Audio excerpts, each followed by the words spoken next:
So hello viewers, welcome to this video. आज की video के अंदर डिस्कस करने वाला हूं क्लास 12th स्टार्स बुक का चैप्टर नंबर 2 है द टाइगर किंग। स्टोरी की भी मैं बात करूं तो बहुत ज्यादा इंटरेस्टिंग स्टोरी है। एग्जाम व्यू पॉइंट की बात करें तब भी इस चैप्टर में से हमेशा क्वेश्चन बनता है। तो चलिए शुरू करते हैं आज की वीडियो। 3, 2, 1। तो बेसिकली टाइगर किंग चैप्टर का नाम है, टाइगर भी है उसके अंदर, किंग भी है। तो कैसे दोनों के दोनों ये इस चैप्टर के अंदर इन्वॉल्व है वो इस समरी के अंदर हम डिस्कस करेंगे। तो वीडियो को बिना स्किप किए आराम से देखना है, समझने की कोशिश करनी है। In the end of the video मैं आपको इस चैप्टर की कुछ थीम्स भी बताऊंगा जिनके ऊपर अक्सर एग्जाम में क्वेश्चन भी पूछे जाते हैं। तो चैप्टर स्टार्ट होता है एक बच्चे के जन्म के साथ, और उस बच्चे को कई सारे नाम दिए गए, महाराजा प्रतिबंधपुरम, सर जंग जिलानी बहादुर। तो कई सारे नाम इस चैप्टर के अंदर उसके यूज करे गए हैं। तो बेसिकली जब ये सीन स्टार्ट होता है इस चैप्टर का, तो वो बच्चा 10 दिन का होता है, 10 डेज जो है वो चाइल्ड होता है। और एक प्रोफेसी बताने वाला, भविष्य करने वाला जो है वो आकर के बताता है उस बच्चे के बारे में, उसका फ्यूचर बताता है कि बच्चा ना मरेगा। अब ये सवाल सुनकर तो हम में से भी हमारा कोई फ्यूचर बताए कि भैया आप मरोगे, तो हमारा एक ही जवाब होगा कि भाई मरना तो सब नहीं है, ये कोई नई चीज थोड़ी है, ये कोई फ्यूचर नहीं होता, कोई प्रोफेसी नहीं है, भविष्यवाणी नहीं है। और सबसे इंटरेस्टिंग और अमेजिंग चीज ये कि वो 10 दिन का बच्चा, 10 दिन का बच्चा बोल के पढ़ता है। 10 डेज चाइल्ड था बस वो, इन्फेंट ऑफ 10 डेज ओनली। वो बोल के पढ़ता है और कहता है कि जी ये तो कोई नई चीज नहीं है, कुछ ऐसा बताओ कि लगे हाँ ये सच में फ्यूचर है। आप हमें एक काम करो, मेरे मरने का तरीका, समय, कुछ ऐसा कुछ बताओ। तो पंडित जी कहते हैं कि आपके मरने का जो तरीका है, आपके मरने की जो वजह है, that would be A tiger. वो एक टाइगर होगा, मतलब एक टाइगर की वजह से आप मरोगे। और यहां से इस कहानी की जर्नी जो है वो स्टार्ट होती है। जर्नी बोलते हैं, जर्नी स्टार्ट होती है इस कहानी की। और आगे चल करके बच्चे का जो उसका जो पालन पोषण होता है, उसकी अपब्रिंगिंग जो होती है, in the English if I में से, उसकी जो अपब्रिंगिंग होती है वो इंग्लिश स्टाइल में होती है। उसको इंग्लिश स्टोरी सुनाई जाती है। उसकी जो नैनी होती है जो उसको पालती है और उसकी जो केयर करती है, वो सारे वो तरीके अडॉप्ट करती है जो अंग्रेजों के बच्चों के साथ किया जाता है। तो बहुत अच्छे से, चूंकि वो महाराजा का बेटा था तो ऑब्वियसली फिर सब कुछ अच्छा ही अच्छा होना था। अब जब वो थोड़ा बड़ा होता है तो उसको वो प्रोफेसर रिकॉल होती है कि भैया पंडित जी ने बोला था कि एक दिन आप टाइगर की वजह से मरोगे। तो he decided to kill a tiger. उसने टाइगर को मारने का नक्की किया, निर्णय लिया, सोचा उसने, और वो निकल पड़ता है शिकार के ऊपर। और finally he found a tiger and killed the tiger. और उस टाइगर को, he took the tiger to the city, और उसका जुलूस निकलता है उस टाइगर को शहर में ले जाकर के, और पंडित जी को बुलाया जाता, देखो मैंने टाइगर मार दिया, अब मुझे कौन मारेगा, अब तो मेरी मरने की वजह ही खत्म होगी। तो पंडित जी कहते हैं, एस्ट्रोलॉजर कहते हैं कि एक टाइगर से कुछ नहीं होने वाला, आप 99 टाइगर्स भी किल कर दोगे फिर भी आपको 100th टाइगर से खतरा बना रहेगा। मतलब अगर आपको बचना है इस चीज से तो आपको पूरे के पूरे 100 टाइगर मारने होंगे, जो कि पॉसिबल नहीं है। आप 99 भी किल कर दोगे लेकिन 100वां टाइगर आपकी जान लेकर के रहेगा। अब यहां से जो ये जर्नी है वो एक नया मोड़ लेती है। अब महाराजा प्रतिबंधपुरम ने ये फैसला सुनाया, डिसीजन लिया कि भैया, अपने दीवान को बोला कि पूरे नगर में फैल जाओ और ये बोल दो कि कोई भी आदमी मेरे अलावा टाइगर का शिकार नहीं करेगा। Hunting is now ban in Pratibandhpuram except the king. और किंग का जब मन होगा वो जंगल में जाएंगे, शिकार करेंगे। अब ऐसा ही हुआ, नगर में घोषणा कर दी गई, अनाउंसमेंट कर दी कि कोई भी शिकार नहीं कर सकता एक्सेप्ट द किंग। और राजा शिकार पर जाते, 1-2 टाइगर को मार के आते, और धीरे धीरे धीरे करके उन्होंने 70 टाइगर्स किल कर लिए। 70 टाइगर उन्होंने किल कर लिए। हालांकि ये जर्नी इतनी आसान नहीं थी। 1-2 बार बीच में ऐसा भी सीन आया कि ऐसा हुआ होता कि उनका जो थ्रोन है, उनका जो सिंहासन है, जो उनका राज्य है, किंगडम है, वो उनके हाथों से चला गया होता। कैसे गया होता, एक बार होता ऐसा है, इस बीच में, इस पूरी 70 टाइगर्स को किल करने की जो जर्नी है, इसके बीच में एक ब्रिटिश ऑफिशियल, बहुत बड़ा अधिकारी उनके किंगडम में आता है, उनके शहर में आता है, और आकर के वो अपनी विश जाहिर करता है, इच्छा जाहिर करता है कि भैया मुझे तो एक टाइगर मारना है। अब चूंकि वहां पर अनाउंसमेंट थी ऑलरेडी कि राजा के अलावा प्रतिबंधपुरम में सबका शिकार बैन है, सबकी हंटिंग जो है वो बैन है। तो उन्होंने ऑफिशियल को मना कर दिया। ऑफिशियल को थोड़ा सा बुरा लगा। फिर उन्होंने कहा चलिए कोई बात नहीं जनाब, आप टाइगर को खुद मार लीजिए, मैं केवल हाथ में गन लूंगा और ऐसे करके जो है वो शॉर्ट पॉइंट पे फोटो खिंचा लूंगा, तो भी मेरा काम चल जाएगा। तो राजा को लगा, टाइगर किंग को लगा, प्रतिबंधपुरम के महाराजा जंग जिलानी बहादुर को लगा कि अगर मैंने इसको हाँ कर दी तो इन फ्यूचर कोई ना कोई आता ही रहेगा फोटो खिंचाने के मकसद से, और फिर कोई ना कोई टाइगर को मार भी देगा तो ये बहुत गलत हो जाएगा मेरे साथ, तो उसने मना कर दिया। अब ऑफिशियल जो है वो नाराज हो जाते हैं, वो वहां से चले जाते हैं। अब टाइगर किंग को लगता है कि भैया ये तो बड़ी गड़बड़ हुई, अब उनको कैसे मनाया जाए, अगर उन्होंने मुझे राजा के पद से हटा दिया तो पता नहीं क्या ही होगा। और इस तरीके से वो उनको लगता है कि अगर किसी को मनाना है तो उनकी जो वाइफ है उनसे कांटेक्ट करते हैं, उनको कोई गिफ्ट देते हैं, उनको कहते हैं भैया अपने हस्बैंड को मनाइए, हमारे खिलाफ कोई एक्शन ना ले। तो उन्होंने ऐसे ही किया, कैलकाटा से उन्होंने 50 डायमंड रिंग्स मंगवाई और उनको भेज दिया उस ऑफिशियल की वाइफ के पास, तो ये कहकर के भेज दिया उनके पास कि भैया जो भी आपको पसंद है इसमें से वो रख लीजिए। अब राजा को लगा था कि भैया 50 में से कितनी उंगलियां इंसान की, 5 8 उंगलियां, 2 अंगूठे हैं, तो टोटल मिलाकर के 10 पहन लेगा। चलो पैरों में पहन लेगा 10-20 अंगूठे रख लेंगे। लेकिन हुआ ये कि उन्होंने 50 की 50 रिंग्स रख ली। तो उस लेडी ने 50 रिंग्स रख ली और कुछ दिनों के बाद लाखों का बिल जो है वो 3 लाख रुपए का बिल जो है वो घर पहुंचता है राजा के। तो फिर उनको लगता है कि मैं तो लूट गया, लेकिन वो उनके मन में एक सेटिस्फेक्शन भी था कि भैया कोई बात नहीं, 3-4 लाख रुपए लगे तो लगे, लेकिन कम से कम सिंहासन तो बचा, कम से कम ये बला तो टली। उन्होंने बोला हाश बला टली, है ना। तो आगे बढ़ते हैं। तो 70 टाइगर्स वो किल कर चुके थे, लेकिन अब टाइगर खत्म। और टाइगर जो मारने थे, जो टारगेट था वो था 100 टाइगर का।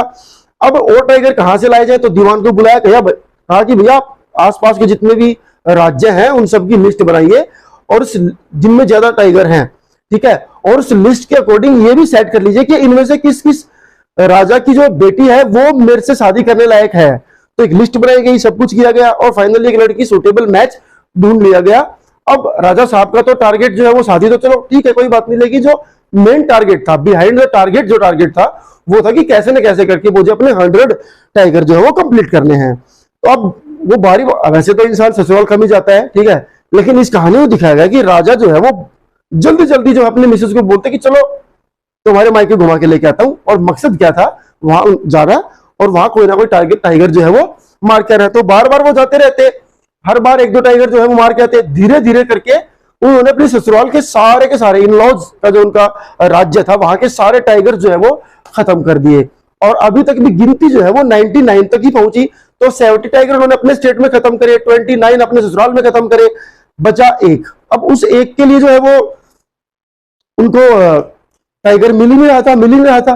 और टाइगर किंग जो है वो परेशान हुए और जैसे अभी बिल्कुल ऐसे ही उन्होंने गैस्टर्स बनाए कि क्या होगा, और सिर पकड़ के बैठ के पता नहीं क्या होगा, अभी तो एक टाइगर बचा हुआ है। और असली जो खतरा था एस्ट्रोलॉजर के अकॉर्डिंग वो उसी से था।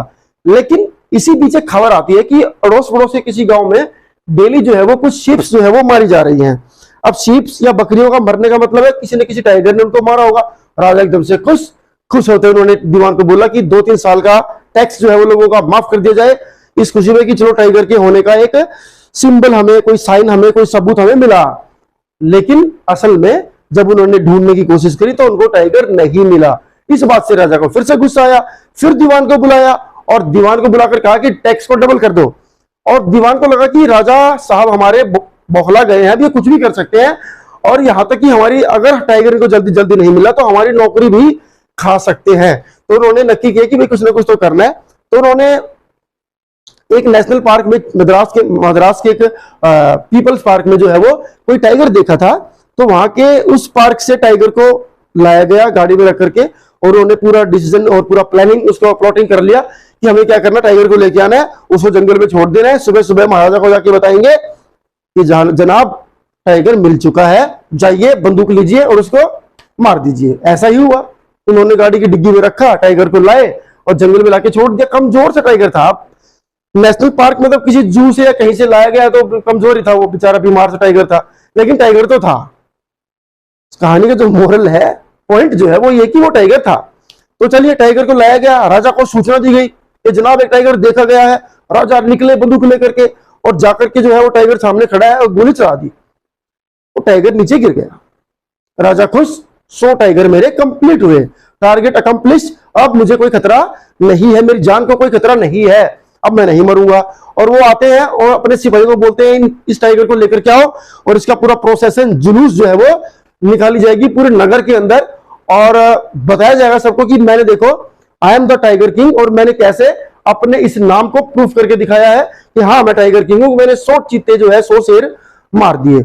चलिए तो टाइगर को लाया गया, लेकिन टाइगर को लाने से पहले जब सिपाहियों ने उसको उठाना चाहा टाइगर को, तो उन्होंने फील किया कि भैया गोली तो टाइगर को लगी ही नहीं है, गोली टाइगर को केवल छू करके जो है वो चली गई है, और केवल बुलेट की आवाज से डर के मारे ये टाइगर बेहोश हो गया। अब राजा के हिसाब से पॉइंट क्या है, राजा के हिसाब से उसने 100 टाइगर कंप्लीट किए। इन रियलिटी अगर बात करें तो ये 100 जो टाइगर था वो राजा की बुलेट से नहीं मरा। अब सिपाहियों को लगा राजा को जाकर के बताएंगे कि जनाब आप मार नहीं पाए तो वो हमें ही मार देंगे, इसलिए उन्होंने उस टाइगर को खुद ही मार दिया, उठा करके शहर में लेकर के जो है वो चले गए। अब राजा के मन में क्या चल रहा है कि मेरे 100 टाइगर कंप्लीट, लेकिन रियलिटी क्या थी, 100th टाइगर जो है उसने नहीं मारा। अभी भी उसका जो फिगर था वो 99 पर ही खड़ा था कि अभी मैंने 99 टाइगर ही जो है वो मारे हैं। टारगेट उसका भी पूरा नहीं हुआ था, लेकिन उसके मन में ये बात थी कि मेरा टारगेट कंप्लीट हो चुका है। तो कहानी का एक बड़ा हिस्सा यहाँ पर खत्म हो जाता है, लेकिन थोड़ा आगे बढ़ते हैं कहानी में। ये टाइम थोड़ा बीत जाता है, अभी उसके बेटे का बर्थडे आता है तो उसको लगता है यार बहुत दिन हो गए बेटे के साथ जो है वो टाइम स्पेंड करें, तो चलिए इसको घुमा करके लेके आता हूँ मार्केट में। तो मार्केट में लेकर के जाता है, कुछ उसके अच्छा टॉय जो है वो ढूंढ रहा था। अब टॉय तो उसको कई दुकानों पर देखा नहीं मिला, लेकिन एक दुकान पर उसको लकड़ी का टाइगर जो है वो मिला। उसको याद है मैंने यार बड़े टाइगर मारे हैं और मैं टाइगर किंग भी हूँ, चलो अपने बेटे को एक टाइगर ही गिफ्ट कर देते हैं लकड़ी का।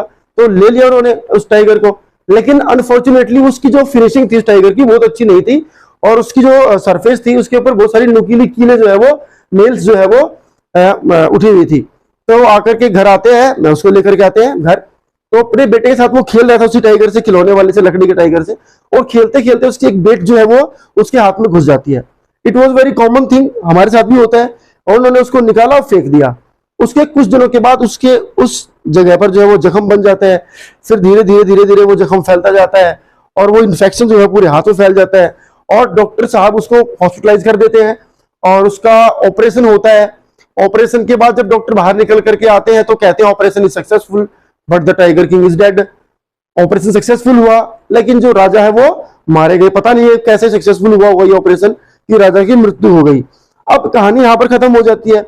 अब कहानी में क्या दिखाया गया है कि सबसे पहला पॉइंट तो ये कि जो प्रोफेसी हुई थी, जो एस्ट्रोलॉजर ने भविष्यवाणी करी थी वो सच हुई। द पॉइंट इज, ठीक है, आपसे सवाल पूछा जा सकता है कि सच में ऐसा हुआ कि उसकी प्रोफेसी सच हुई। हालांकि ऐसा रियलिटी में क्या होता है क्या नहीं, ये रियलिटी की बेस के ऊपर ये स्टोरी है नहीं, फिक्शन है, ठीक है, लेकिन फिर भी कहानी के मुताबिक अगर देखा जाए तो एस्ट्रोलॉजर की बात ही फाइनली सच हुई। भले ही वो टाइगर जो 100 था जिसकी वजह से उसकी मौत हुई वो लकड़ी का ही क्यों ना है, लेकिन उसकी जो मौत की वजह है गाइज वो एक टाइगर ही बना। द फर्स्ट पॉइंट इज, इसमें दूसरी जो थीम है वो दिखाई गई कि जो लोग पावर में होते हैं वो कैसे वाइल्ड लाइफ के ऊपर कितने रूथलेस होते हैं, मतलब कितना ज्यादा चीजों को दबा कर रखते हैं, चाहे वो एनिमल्स और बर्ड्स के ऊपर अगर मैं बात करूं तो वो उनकी बिल्कुल केयर नहीं करते। उस जमाने में खासतौर पर जितने लोग भी पावर में थे, शिकार एक बड़ी कॉमन चीज थी। हालांकि आज की डेट में सरकार ने इसको बैन कर रखा है कि कोई भी हंटिंग जो है वो नहीं कर सकता, लेकिन उस टाइम पर दिखाया गया कि जो लोग पावर में होते थे वो पशुओं को कुछ नहीं समझते थे। अगली चीज ये है कि राजा बहुत ज्यादा इसमें सेल्फिश उनको दिखाया गया, मतलब अपनी स्टेट के टाइगर खत्म तो दूसरी स्टेट में जाकर के वो शुरू हो गए। टाइगर किंग को ब्रेव भी दिखाया गया है लेकिन मूर्ख भी दिखाया गया है। ब्रेव इन द सेंस कि आपने 99 टाइगर किल करे तो शेर को मारना तो ब्रेवरी होती है, लेकिन फुलिश ये कि वो केवल एक एस्ट्रोलॉजी के पीछे भाग लिए और उन्होंने पूरी कहानी में जो दिखाया गया कि बस टाइगर के पीछे ही वो भागते और इन द एंड वो मार भी गए, अपनी लाइफ को जी भी नहीं हो पाए। तो ये सारी चीजें हैं इस कहानी के अंदर जो दिखाई गई है, और जो मेन थीम है वो ये है कि the story just satire on the people who are in power. जो लोग पावर में है उनके ऊपर सटायर है, वो कैसे इस दुनिया को अपने हिसाब से यूज करते हैं, चाहे वो वाइल्ड लाइफ है चाहे वो ह्यूमन बींग्स है। जब मन किया टैक्स माफ कर दिया, उनको गुस्सा आया तो बोल दिया गया कि भैया टैक्स डबल कर दिया गया है। तो आई होप कि कहानी आपको समझ में आ गई होगी, कमेंट करके जरूर बताएं, और अगर आपको कंटेंट पसंद आया है तो चैनल को सब्सक्राइब करें, अपने फ्रेंड्स के साथ, चाहे वो आपके स्कूल में है दूसरे स्कूल में है, इस वीडियो को शेयर करें। Thank you.